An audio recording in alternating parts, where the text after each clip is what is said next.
Picture this. You're standing in a vast, dense jungle, just as the sun is starting to peek over the horizon. There's this thick, cool mist slowly rising from the damp ground, swirling all around the roots of these massive, ancient trees. The whole forest is just starting to wake up. And right there, emerging silently from its hiding spot under a pile of dry leaves and weathered rocks, a wild snake is beginning its day. It's a beautifully cinematic scene, right? But it actually brings up a really fascinating question. What does it truly take to survive just a single day out there in the wild? For a snake, every single sunrise brings a brand new test of stealth, endurance, and absolute precision.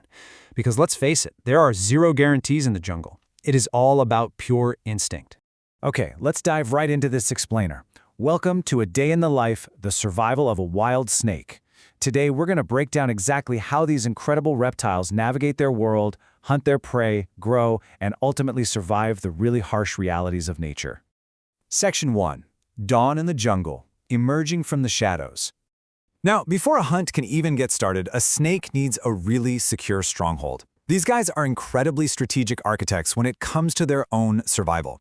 They actively seek out these perfect little microclimates tucked under heavy rocks, woven deep inside intricate tree roots, or even buried in abandoned burrows and thick grass.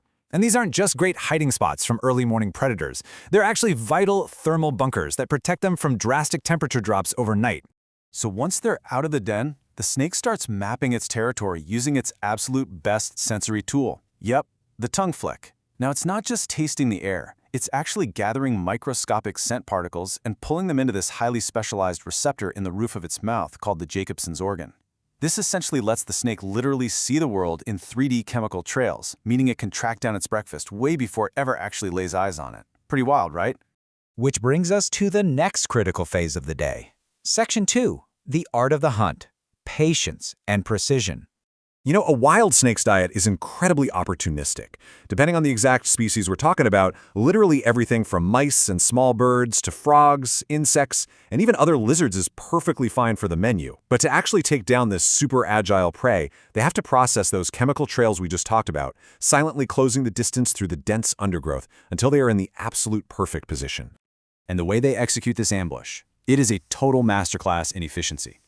First off, they weaponize their natural camouflage, making themselves practically invisible against the leaves and soil. Next, they lock onto the prey's exact location using that scent mechanism. And then, they just wait.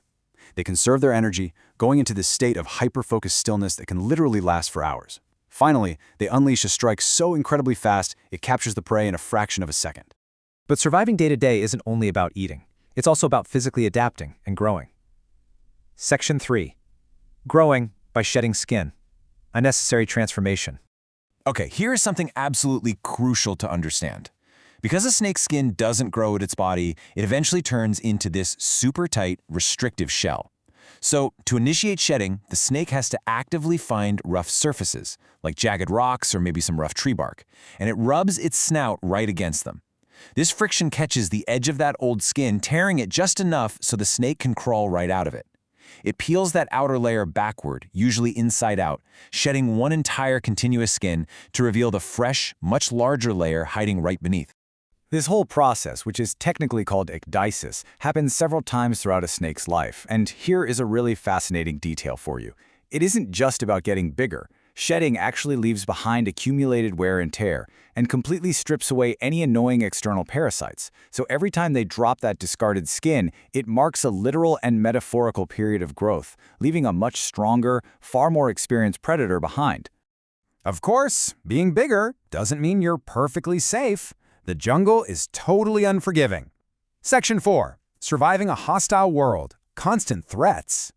Yeah, greater size definitely doesn't equal invincibility. A wild snake is basically navigating a daily gauntlet of dual threats.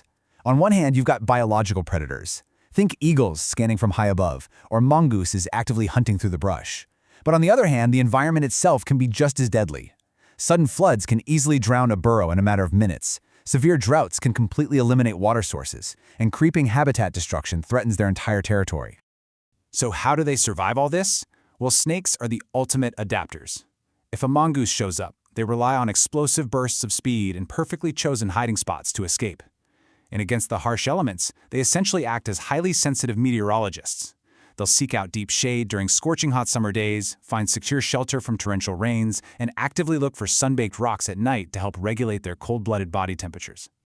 Now let's move on and see how all of this builds into the continuation of the species. Section 5. The next generation, starting from scratch. Unlike mammals or birds that invest tons of energy into raising their young, a snake's approach is entirely hands-off. The adults carefully hide their eggs in secure locations, and then they're gone. They simply leave. So upon hatching, these tiny baby snakes have to survive completely on their own, right away. From their very first breath, there is absolutely no parental protection, no training period whatsoever. It is just pure inherited instinct. As you can probably guess, it's a pretty unforgiving life cycle. It starts with the temporary safety of that hidden egg, but once hatched, it becomes a desperate race for immediate survival.